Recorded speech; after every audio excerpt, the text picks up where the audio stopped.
구약성경 미가서 7장 1절 말씀부터 13절까지 제가 가진 성경은 1296쪽에 나와 있습니다.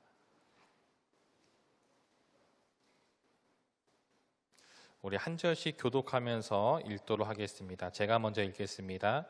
재앙이로다 나여 나는 여름 과일을 딴 후와 포도를 거둔 후 같아서 먹을 포도송이가 없으며 내 마음에 사모하는 처음 익은 무화과도 없도다.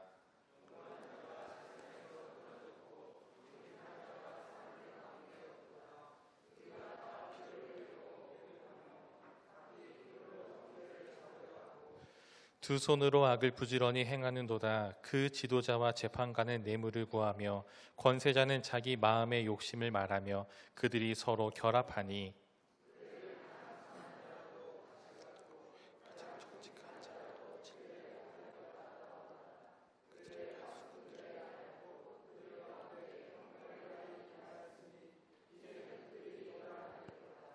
너희는 이웃을 믿지 말며 친구를 의지하지 말며 내 품에 누운 여인에게라도 내 입의 문을 지킬지어다.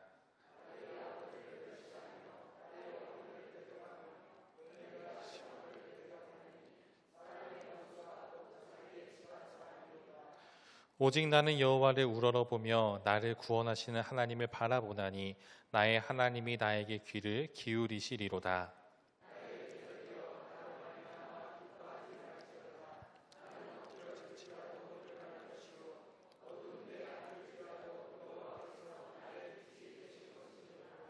내가 여호와께 범죄하였으니 그의 진노를 당하려니와 마침내 주께서 나를 위하여 논쟁하시고 심판하시며 주께서 나를 인도하사 광명에 이르게 하시리니 내가 그의 공의를 보리로다.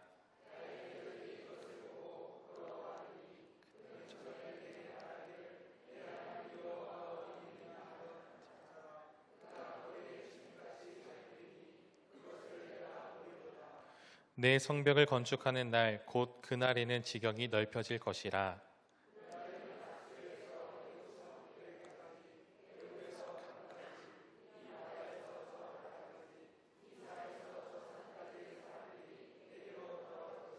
같이 읽겠습니다.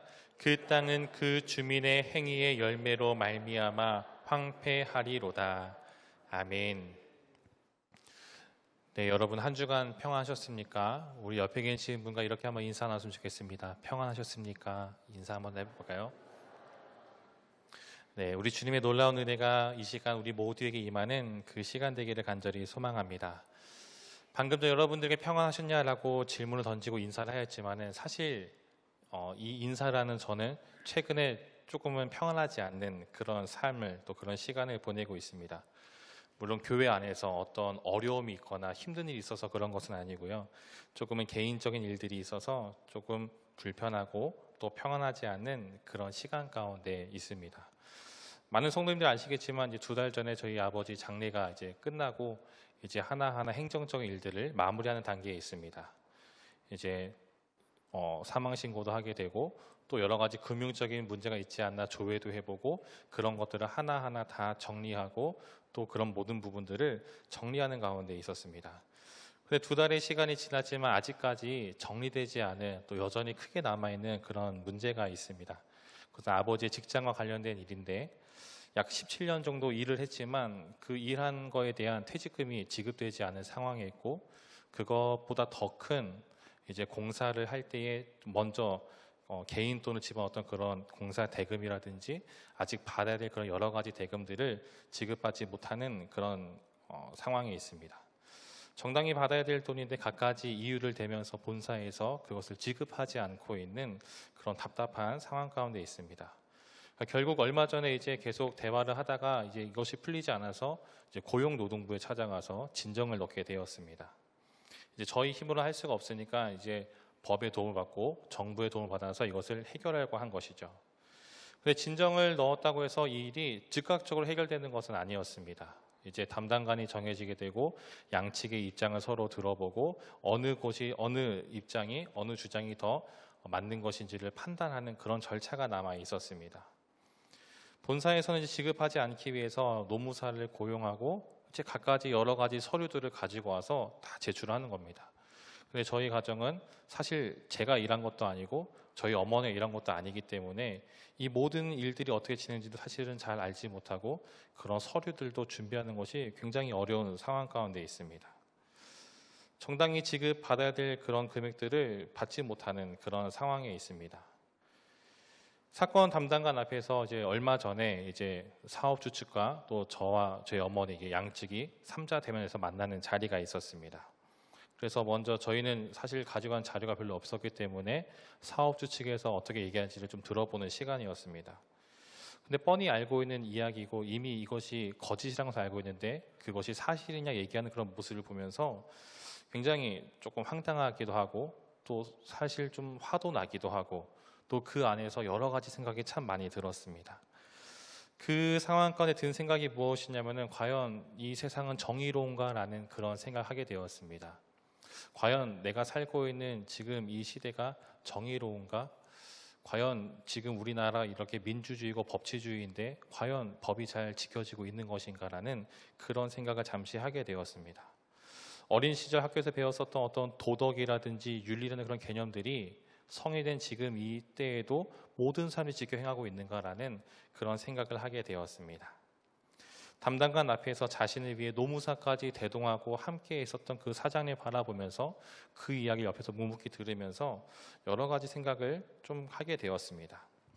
특별히 정의로운 세상인가에 대한 생각을 조금 그 짧은 순간 가운데 여러 가지 생각을 하게 되었습니다. 사실 저는 지금까지 살아오면서 제 삶 가운데 어떤 불의한 일을 경험하거나 이것은 좀 너무 불공평해, 불합리적이야 라는 생각을 해본 적이 거의 없습니다. 왜냐하면 어려서부터 계속 교회 안에서 생활해 왔었고 대학교도 이제 신학과를 나왔고 계속해서 교회의 이 울타리 안에 있었기 때문에 모든 사람들이 정말 잘 섬겨주시고 또 사랑도 많이 주셨기 때문에 지금까지 큰 어려움 없이 여기까지 이렇게 쭉 나오게 되었습니다.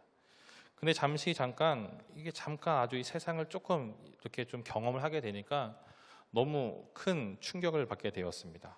불합리하고 불의하고 굉장히 무서운 곳이구나라는 생각을 하게 되었습니다. 그러면서 든 생각이 우리 성도님들이 살아가고 있는 세상이 저는 이제 교회 목사이기 때문에 교회 안에 생활하지만은 한 주간의 세상에 살아가는 성도님들의 삶이 이렇게 치열하게 살아가고 있고 이렇게 어려운 곳에서 너무도 그 믿음을 지켜나가기에 너무도 힘든 시간을 살아가고 있으시겠구나라는 생각을 하고 있습니다. 이렇게 불의한 세상 속에서 믿음을 지킨다라는 것이 결코 쉽지 않겠구나라는 그런 생각을 잠시 하게 되었습니다. 그런 성도님들에게 여러분 이렇게 불의한 세상 가운데 믿음을 지켜야 합니다. 끝까지 믿음을 지켜야 됩니다. 그럼에도 불구하고 우리는 믿음을 지켜 나아가야 됩니다라고 말하기가 너무도 어렵다라는 생각을 하게 되었습니다. 물론 우리가 이 땅을 살아갈 때 믿음을 지켜 살아간다라는 거 이미 알고 있습니다. 이론적으로 충분히 알고 있고 동의하고 있고 그렇게 살아가야 된다라는 거 너무도 잘 알고 있습니다. 하지만 실제 삶 속에서 그런 일들이 하나둘 닥쳐올 때에 정말 나의 잘못과 상관없이 정말 너무도 억울한 일이 찾아오고 나를 힘들게 할 때에 그 안에서 우리가 그리스도인으로서 믿음을 지켜나간다는 것은 굉장히 쉽지 않는 것 같습니다. 불의한 세상 속에 살아가기 위해서는 때때로 나도 그들과 똑같이 불의한 방법을 조금 사용하기도 하고 그래야 내가 좀 덜 억울하고 그들과는 손해받지 않겠구나 그런 생각이 들기도 했습니다.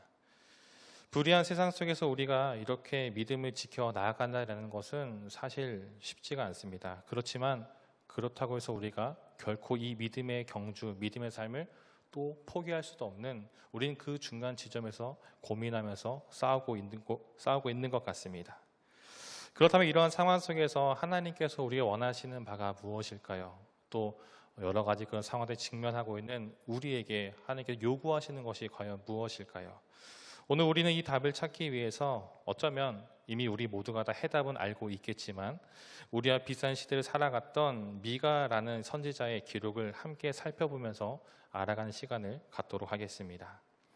미가서에 대한 전반적인 설명은 여러분들 굳이 장황하게 하지 않도록 하겠습니다. 다만 우리가 이 7장의 내용을 이해하기 위해서는 앞선 후반부의 짝을 이루는 6장의 말씀을 잠시 알고 갈 필요가 있는 것 같습니다. 미가서 6장에서는 이스라엘과 변론하시는 하나님의 모습이 나타나고 있습니다.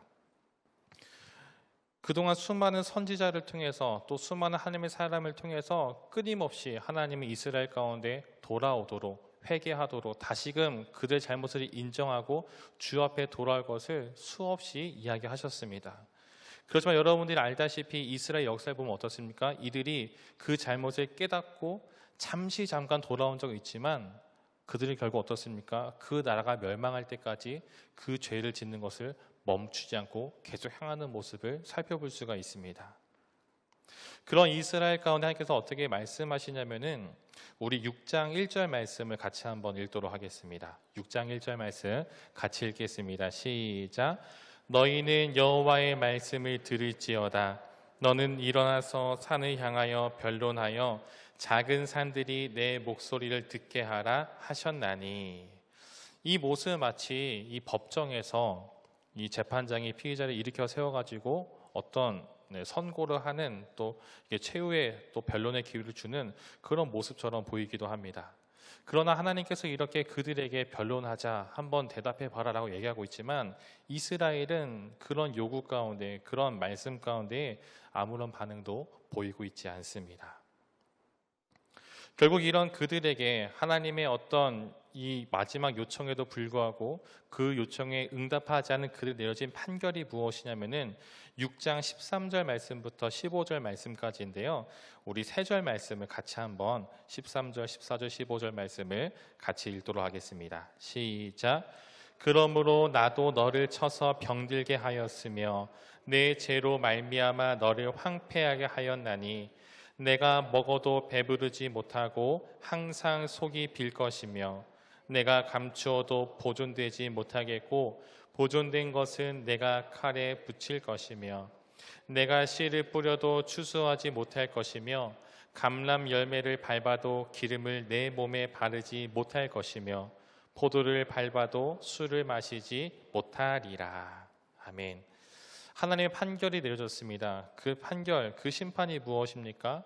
그들이 지은 죄로 말미암아서 그들의 모든 삶의 터전이 황폐케 될 것이다 라는 선언입니다.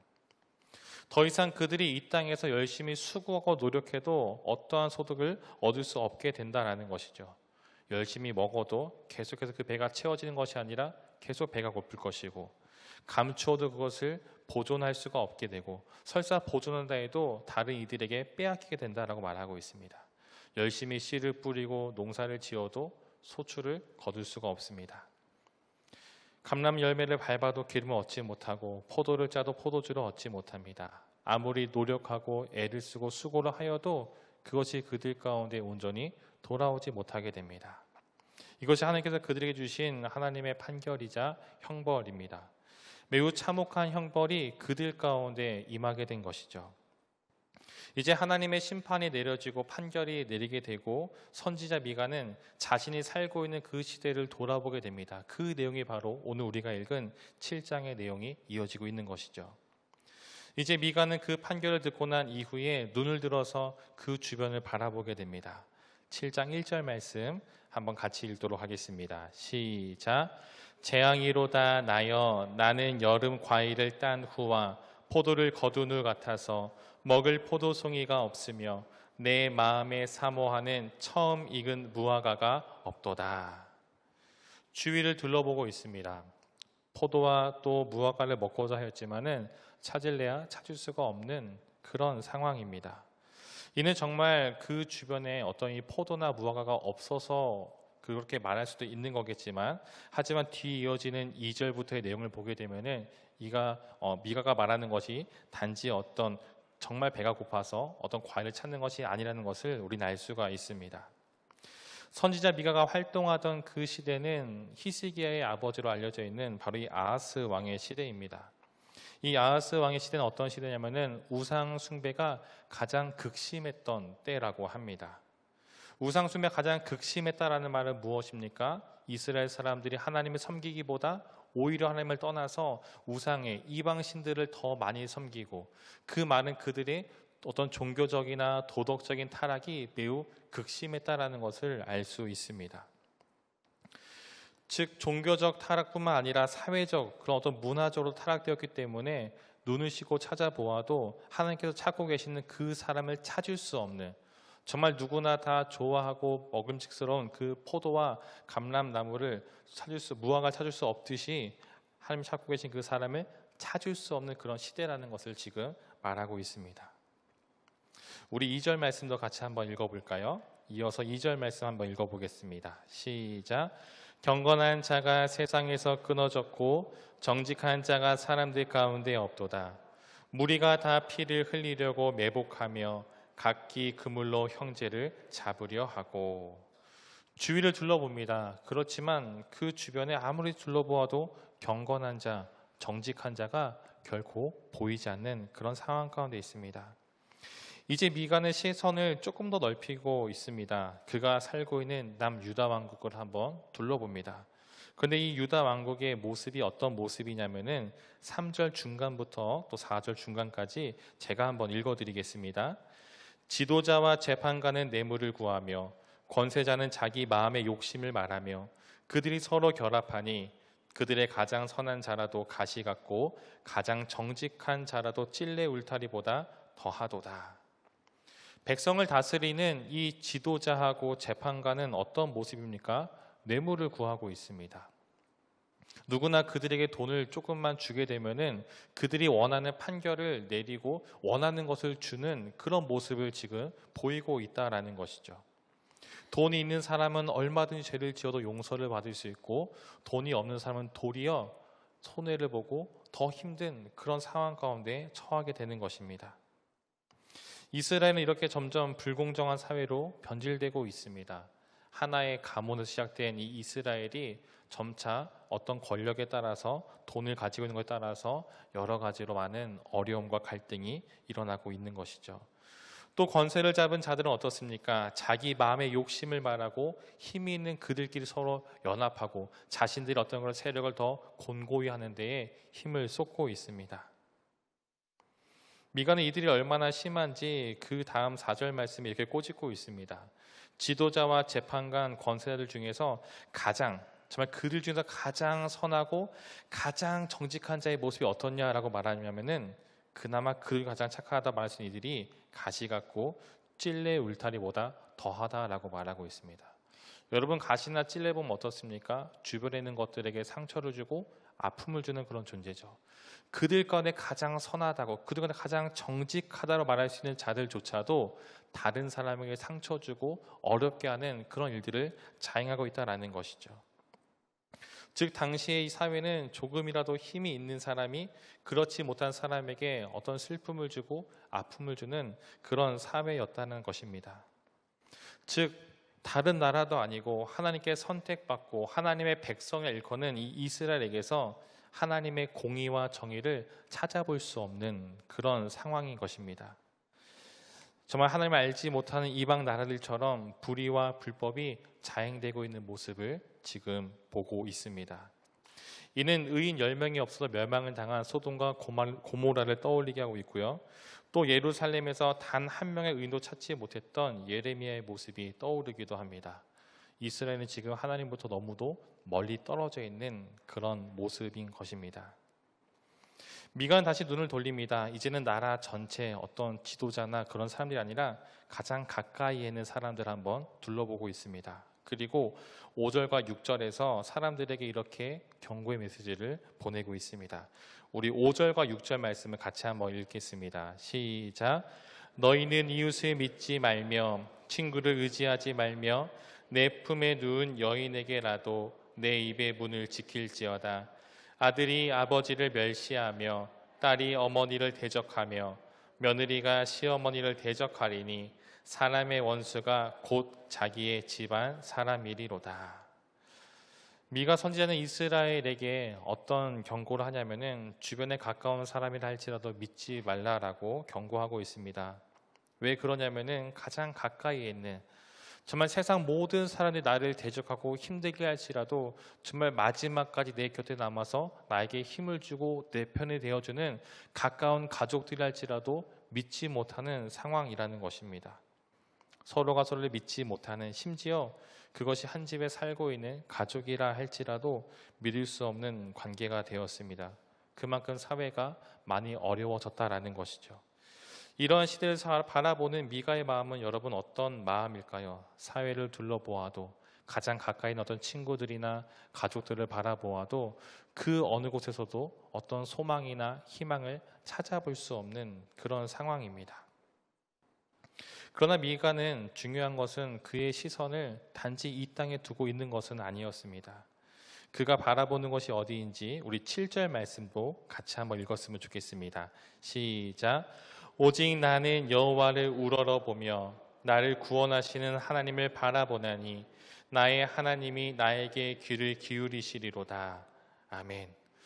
이 땅을 둘러보았을 정직한 자도 없고 정말 선한 자가 아무도 없습니다. 지도자들은 이미 부패하고 타락해 있고 주변에는 수많은 사람들 또한 믿을 수 없는 그런 상황 가운데 있습니다.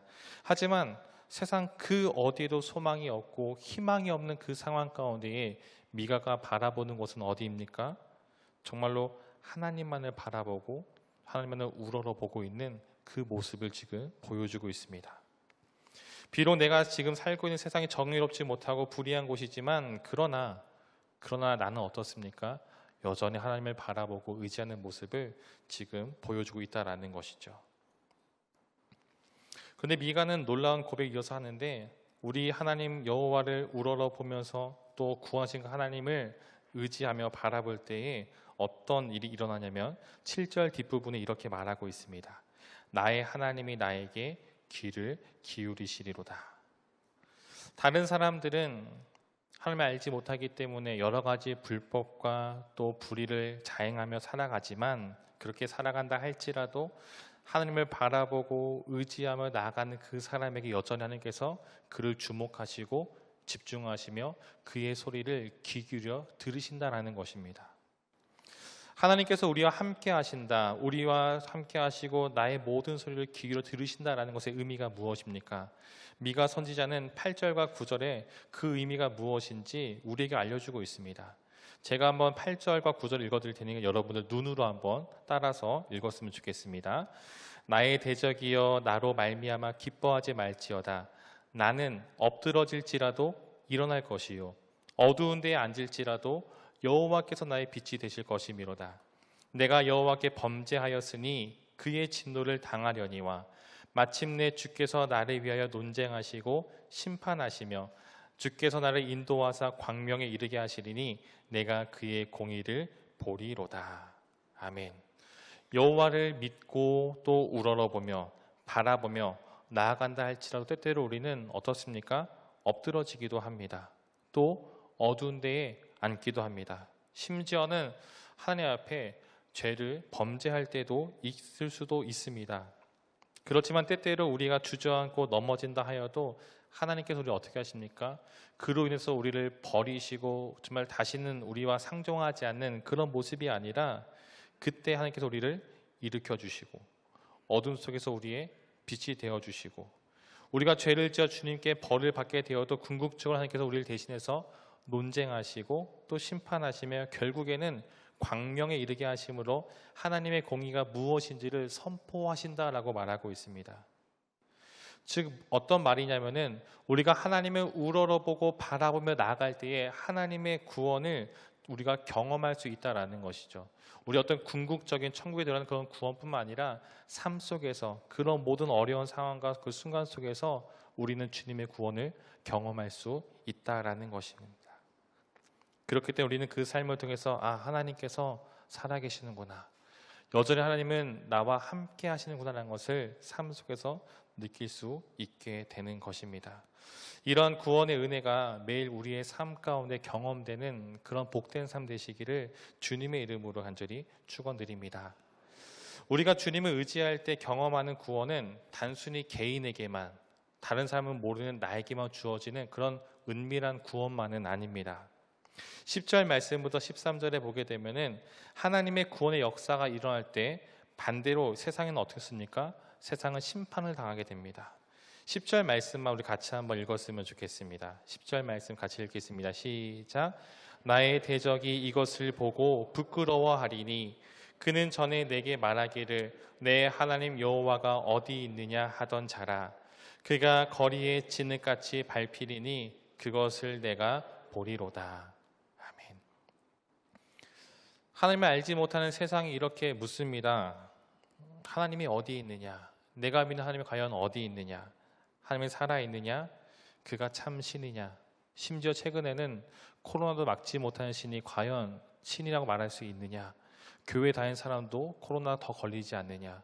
최근에 또 교회들 안에 퍼지고 있는 이것으로 인해서 더 많은 이런 우리는 손가락질과 비난과 조롱을 받고 있습니다.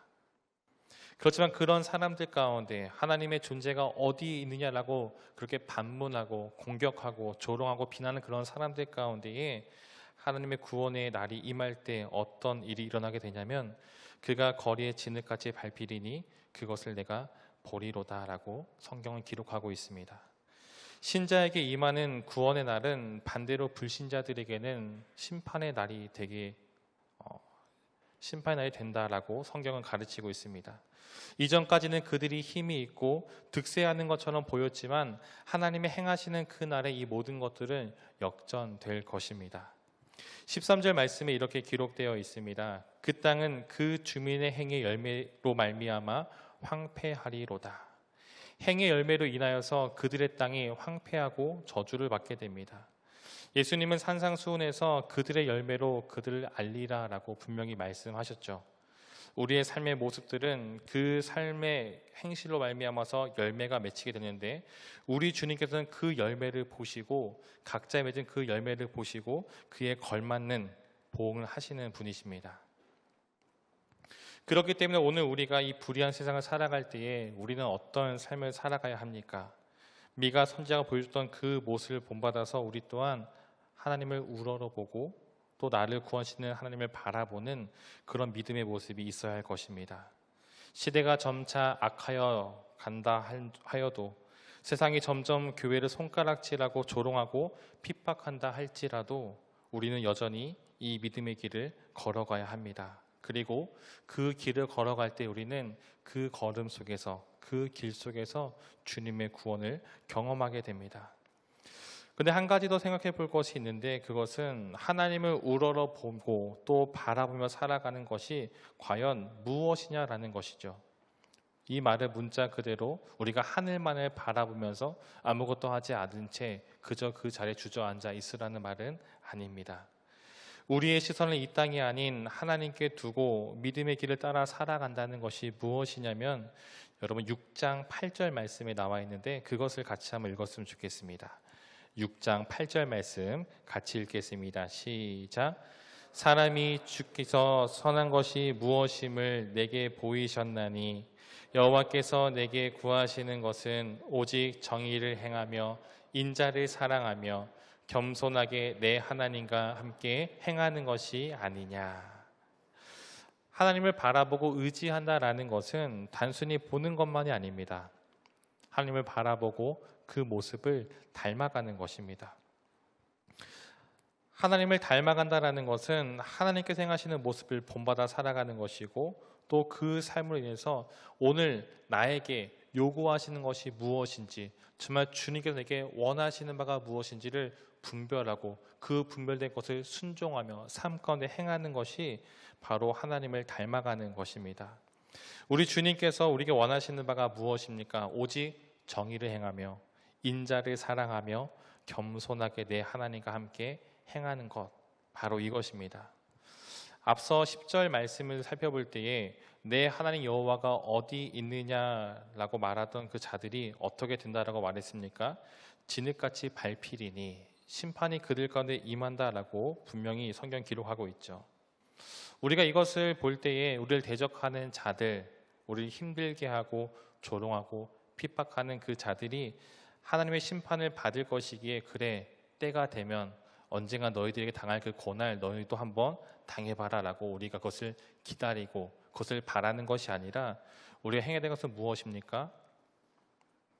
그 심판이 그들과 당장 임한 것은 아니기 때문에 정말 그 심판이 그들 가운데 임하기 전에 우리가 그들 가운데 정의를 행하고 인자를 사랑하는 그런 모습으로 주님께서 우리에게 말씀하시는 요구하신 그 삶을 우리의 삶 가운데 행하면서 그들 가운데 똑같이 그 삶을 나가는 모습이 우리 가운데 있어야 한다라는 것입니다.